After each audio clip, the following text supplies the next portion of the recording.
రోజు నాకు ఈ కాన్స్టిపేషన్ ప్రాబ్లం ఏం చేయమంటారు? 2 స్పూన్లు చాలు మీ సమస్యలు తొలగిపోవడానికి. Lion diet syrup. ఇందులో ఐరన్, ఫైబర్, విటమిన్స్, రోగనిరోధక శక్తి ఎక్కువగా ఉంది. ఫైబర్ కాన్స్టిపేషన్ అరికడుతుంది. రోజు 2 స్పూన్లు లయన్ డైట్ సిరప్ గోరువెచ్చని పాలల్లో కలుపుకుని తాగొచ్చు. లయన్ డేట్ సిరప్ ప్రతిరోజు 2 స్పూన్లు. విశాఖ తీరంపై సముద్రం మళ్లీ విరుచుకుపడుతోంది. అల్పపీడనం, పశ్చిమ గాలుల ప్రభావంతో అలలు ఉధృతి బీభత్సం సృష్టిస్తున్నాయి. షోర్ ప్రొటెక్షన్ కోసం వేసిన కొబ్బరి చెట్లు వేళ్లతో సహా కూలిపోతున్నాయి. బీచ్ రోడ్డుకు సమీపంగా సముద్రం ముందుకు చొచ్చుకొస్తోంది. దీనికి సంబంధించి డీటెయిల్స్ మా ప్రతినిధి రవిచంద్ర అందిస్తారు. మళ్లీ గుండెకోత మొదలైంది.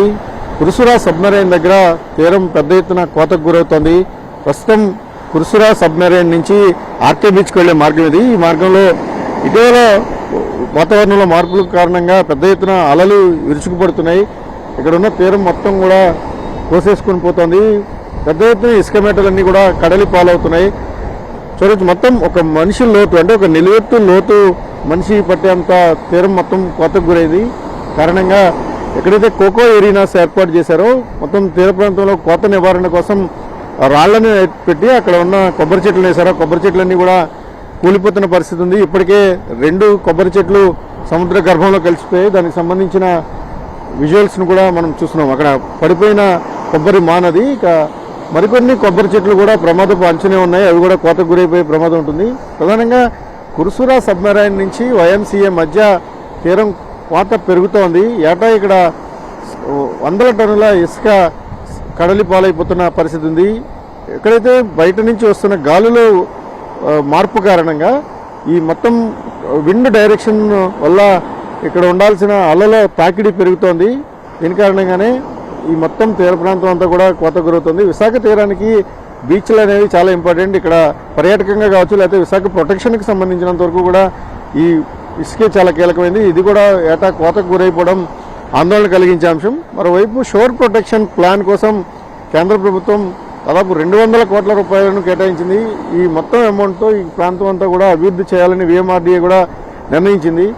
ఈ లోపలనే పెద్ద ఎత్తున తీరం కోతకు గురవుతున్న పరిస్థితి. గతంలో శాండ్ డిపాజిట్స్ కానీ డ్రెడ్జింగ్ వంటి కార్యకలాపాలు నిర్వహించినప్పుడు కొంతమేరకు కోతలను నియంత్రించగలిగారు. కానీ ప్రస్తుతం అయితే వాతావరణంలో మార్పులు వచ్చాయి. వరుస అల్పపీడనాలు ఏర్పడుతున్న కారణంగా క్రమేపీ తీరంలో ఉండే ఇసుకంతా కూడా కోతకు గురవుతోంది. ఒకప్పుడు ఈ తీర ప్రాంతానికి, అంటే కొద్ది రోజుల క్రితం వరకు కూడా ఈ తీర ప్రాంతానికి దాదాపు 20 అడుగుల లోపల ఉన్న ఇసుకంతా కూడా ప్రస్తుతం కొట్టుకొని పోతుంది. ఈ స్థాయిలో ఇసుక కోతకు గురవడం కారణంగా ఇక బీచ్ రోడ్డుకు అత్యంత సమీపంగా అలలు వస్తున్నాయి. భవిష్యత్తులో బీచ్ రోడ్లు కూడా దెబ్బతినే ప్రమాదం ఉంటుంది. ప్రస్తుతానికి ఈ అలల తాకిడికి ఉన్న దగ్గర, లేకపోతే బీచ్కి మధ్యలో 20 అడుగులకు మించి దూరం కూడా లేదు. ఇదే ధోరణిలో ఇదే పరిస్థితులు కొనసాగితే ఖచ్చితంగా తీర ప్రాంతం మొత్తం కూడా సముద్రం పాలయ్యే అవకాశం ఉంది.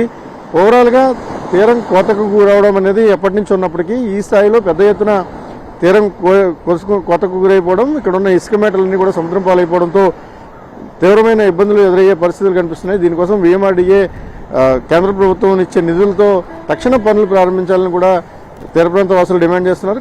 శ్రేష్ఠ రవిచంద్రన్ టీవీ, విశాఖపట్నం.